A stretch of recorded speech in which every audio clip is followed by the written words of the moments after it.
I'm so sorry, class. I have been doing books and stuff, and I have been studying stories for a very long time now. I developed this habit of anticipating or trying to guess the story after the first few pages. Alright, class, settle down and let me tell you a story. I actually managed to play a demo of Conquest, the last argument of kings, because down here in my little corner of the globe, 40k at its current state would cost you a kidney, so peasants like us are forced to find alternatives like this one. So why don't we have a gander at its lore? But before we do, please like, share, subscribe, do the whole notification button thing. And here we go.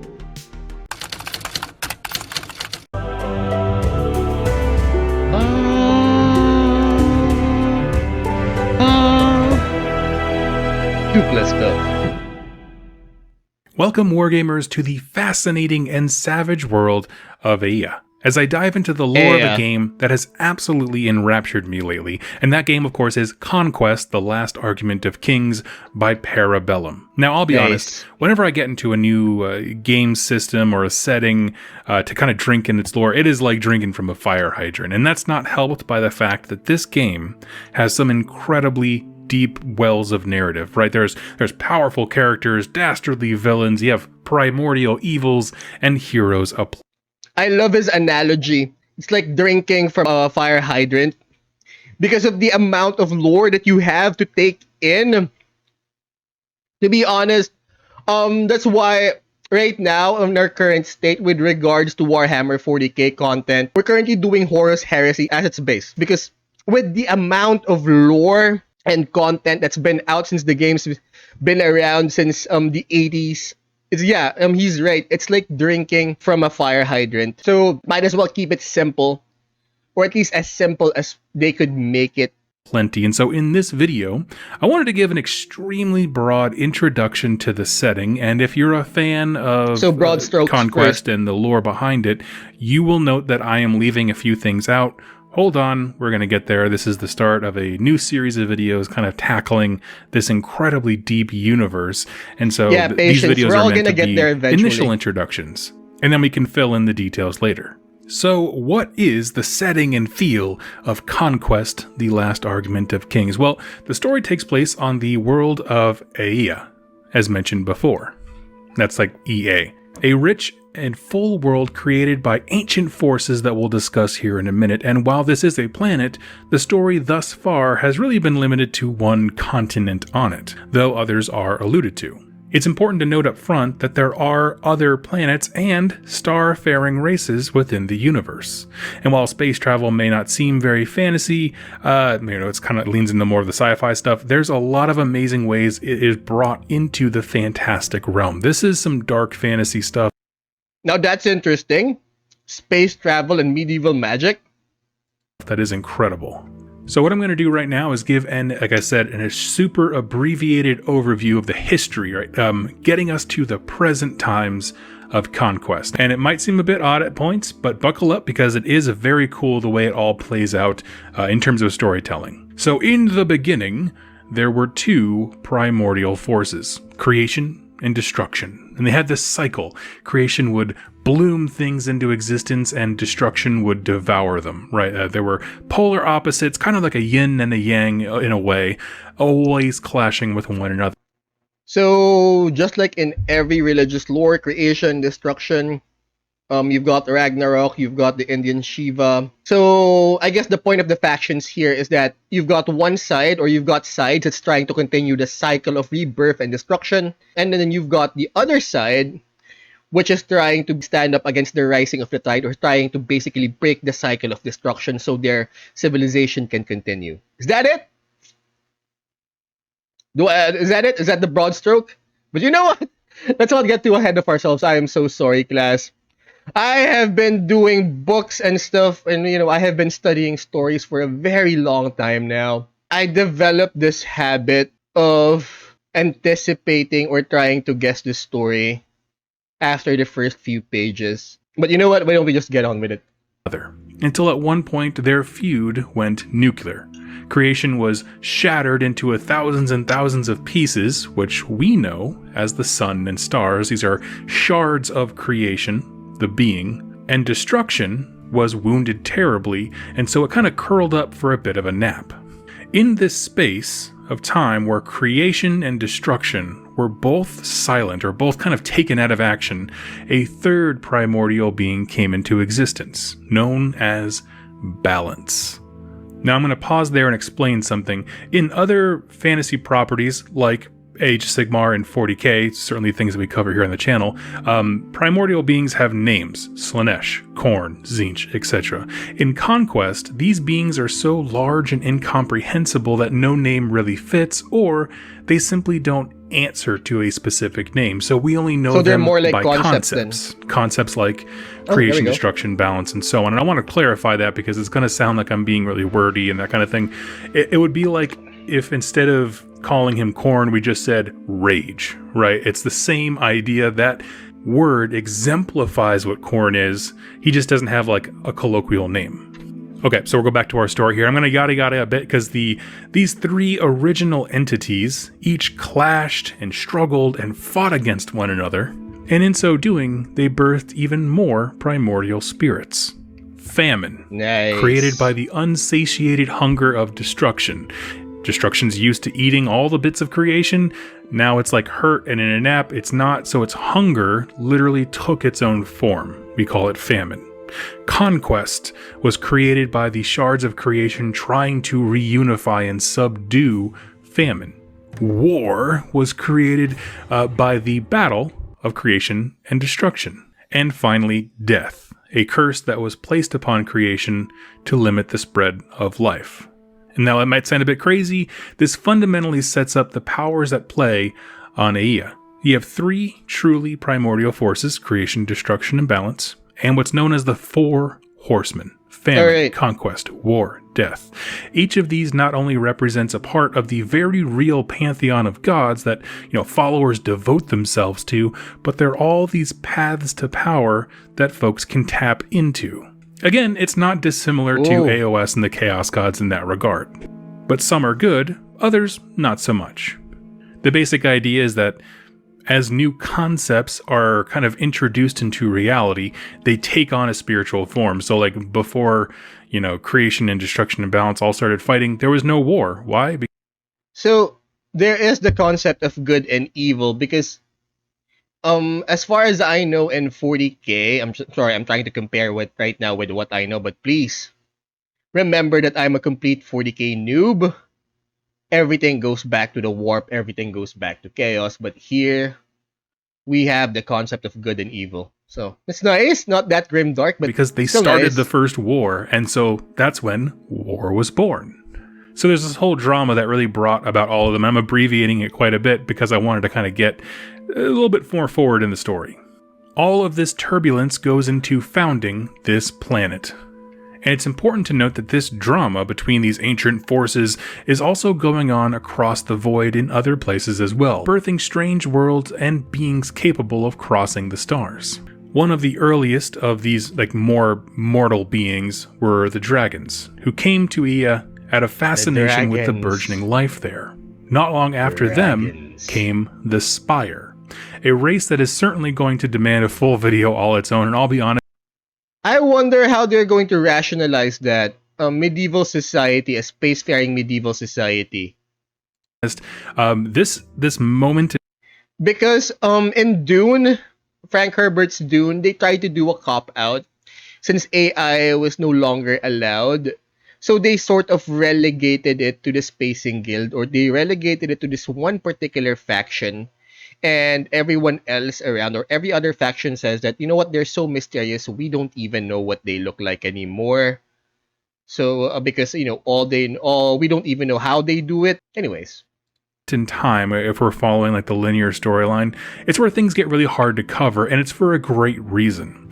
The lore of these factions is so well fleshed out and intertwined into how they fit into the setting, it's really hard to explain one without including another.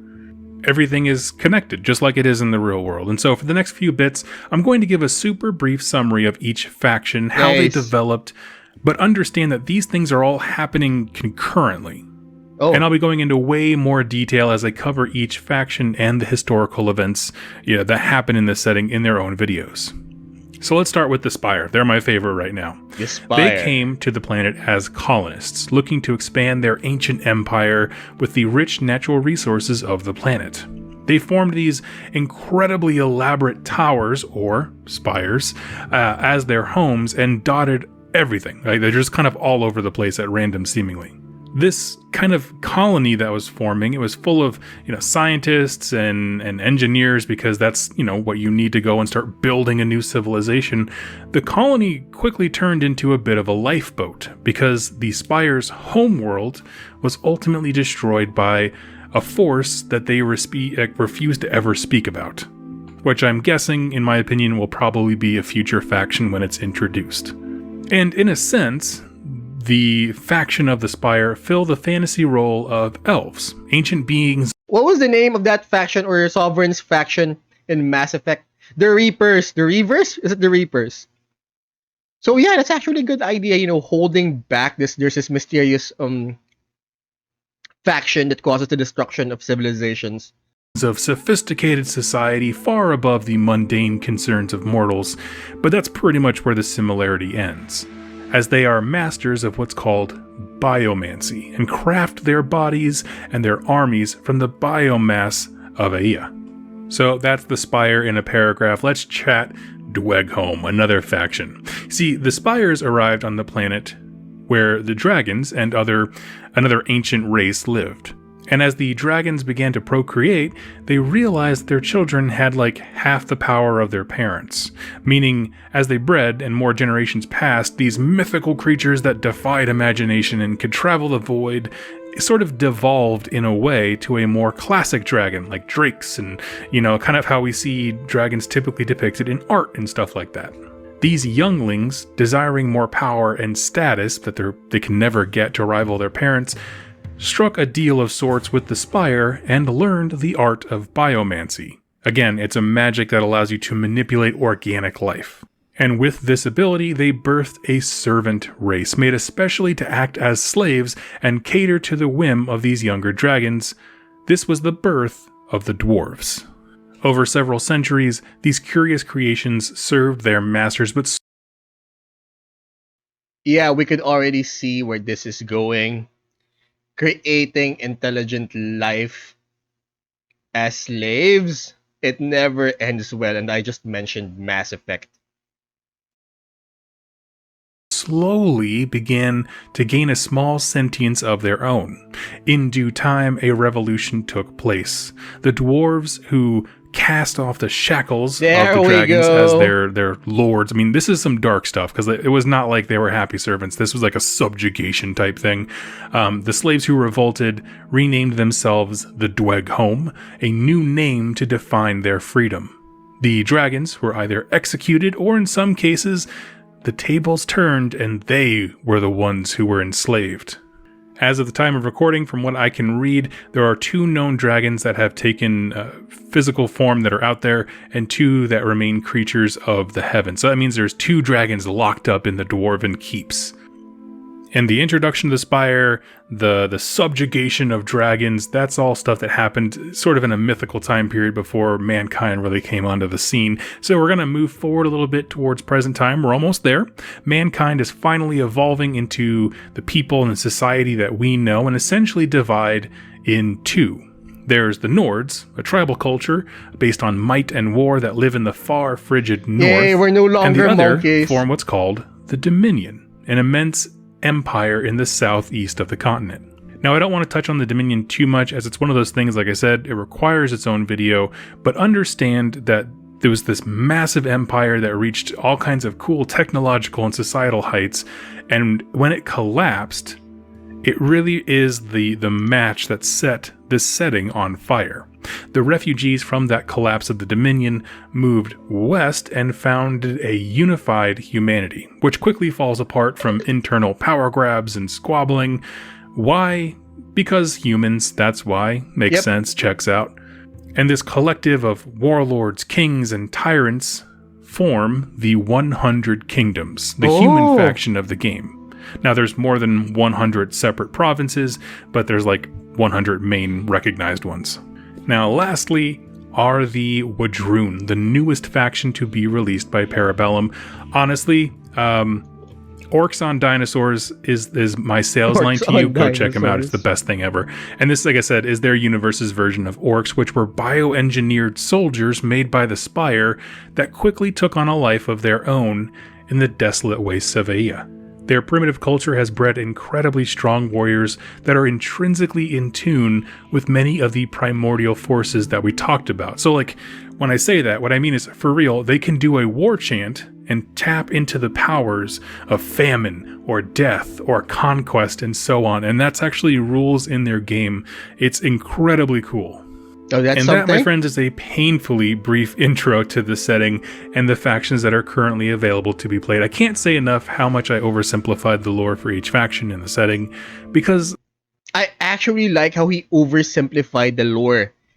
Because like he said earlier, right now, taking things like this or learning about things like this, especially game lore, it would be the equivalent of trying to drink from a fire hydrant. Like other fantasy settings, we have ancient gods, elder races from afar, we got dragons, we got dwarves, orcs, knightly humans, and so on. But underpinning all of that are some fantastic twists on classic fantasy, right? The subjugation and I really want to know how they'd rectify or how they'd rationalize space travel on a somewhat... I mean, we saw it earlier, right?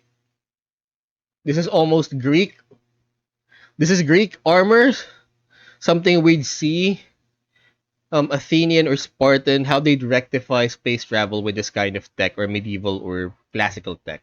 Revolt of the dwarves, how they become Dweghom. What separates that intellectual property from the generic dwarves is that these guys are angry. They have tapped into the force of war, specifically like the primordial force. If you want like a chaos dwarf style faction, these guys are rad. Chaos like for real. Dwarves. The idea of the orcs or the Wadroon being created as a weapon of war that kind of took on a life of its own. Yes, you'll have people in the comments being like, oh, so it's just 40k? And it's like, yes, if you need to boil everything down to what GW says it is, sure. But the truth is, using craft... I mean, at a certain point, you guys, nothing under the sun is ever new. So, yeah, everything boils down to 40k, and almost all works are derivative. And what I appreciate about this entire thing is that it's accessible to people like me who are relegated to their own little corners of the world. So yeah, I think it's awesome. Crafts like biomancy, which was brought from somewhere else to Aea, which has then took on a life of its own, because without that kind of injection of, I guess, magical lore or thinking, we wouldn't have the Dweghom, the dwarves, we wouldn't have the Wadroon. It just changes things immensely. The Spire are interesting to me because, I mean, I kind of softly say that they're like the elf, type in this setting, but they're very different because, like I said, biomancers that mold their environment into themselves. Biomancy. Okay, so you have... If you're by an ocean, you'll have spire that look like they take on elements of seashells and rock and sand and water, whereas ones in deep forest... So like the creatures in Pirates of the Caribbean, Davy Jones's crew. Will have like wood and flora. So they adapt and evolve based on their geographical settings. Awesome. And all kinds of cool stuff. You also have humans that have risen to incredible heights within the Dominion, and its collapse into darkness and evil. Within the 100 Kingdoms, kind of the humans act as our window into the setting. You have kings that all have to fight for their claim on the throne, desperately trying to reunite the forces of man, while you have rugged survivors in the north raiding and plundering and dedicating themselves to war, referring to the Nords. And so let's end this video like I end all my videos, talking about why is this so cool? Well, for me personally, I love departures from Tolkien fantasy. I find Tolkien stuff, to be honest, a bit boring. I know it's a cardinal sin to say, but it is. Yeah, actually, you guys, the thing about it is that after you've seen Peter Jackson's interpretation of The Lord of the Rings, and you try to read Tolkien again, or you haven't read Tolkien and then you decided to go watch Peter Jackson's films first, it's going to be boring. Honestly, even childlike or childish at certain points, especially if you've seen the films first before you've read the books. And here we have motivations and races and entire species of mortals who are thrust together on one world, each with their own identity and history and In reasons for one doing world. what they're doing. Okay, so they're stuck in one planet, unlike in 40K where they've got the universe to play around with. Here, they're stuck in one planet. Is that right? The world of Ea is vast, even Yeah. though so far we've only seen like one continent of it. It has Oh, rolling plains and towering mountains, so I guess desolate there's wastes, more frozen room for tundras, expansion. and more. And I love that because no matter which army you choose, they all have a reason to be where they are, right? And a reason to move and interact with other races. So kind of the thing I think about is like when I was playing fantasy battles back when that was around, you would have this setup where it's like, okay, well, why is X army here in the desert fighting Tomb Kings, right? And you had to really like do some mental gymnastics about why that's happening. I don't feel that way here. The way that factions have spread, again, I can't emphasize enough, I simplified things. The way factions have spread out across the setting makes these battles and encounters and seeing how the characters in their lore with their interactive lore map online, they all have a reason to move places and interact with other armies, and I like that.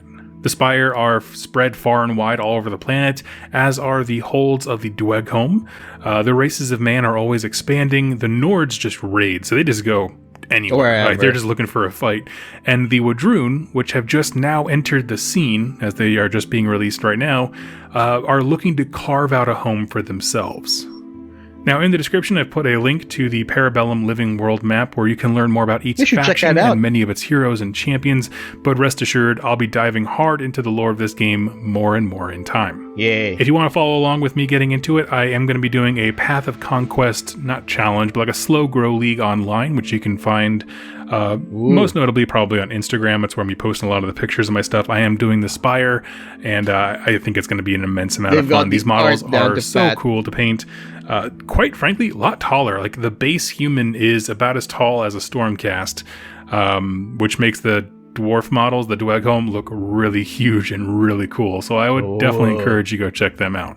If you have any questions about So the I'm game, assuming this you can one's go in ahead and Word. ask me in the comments down below. And if you're looking to actually get started in it, I do have a special code to get you 10% off. And what's cool about Parabellum, if you wanted to join me in this Conquest slow grow thing, basically, unlike GW, they do all kinds of crazy deals where if you get the starter set, they'll give you an extra set of models for free for each side of the set, just to kind of get you into the game. So anyway, there's some cool stuff out there. I'm really excited to jump into the lore for this world, and I hope that you will join me as well. Thank you so much for watching and listening, and I'll catch you next time. Happy wargaming. Bye! Thank you for watching, guys. Now you all know the drill. Please like, share, subscribe, and do the whole notification button thing. It would really help me out with the algo. Now, if you want me to check out other stories, please let me know in the comments. We upload on YouTube every Monday, Wednesday, and Friday, 12 p.m. Eastern Standard, and we go live on Twitch every Friday and Saturday at 9 a.m. Eastern Standard. Links of the original videos are down in the description. Please check them out, and class dismissed.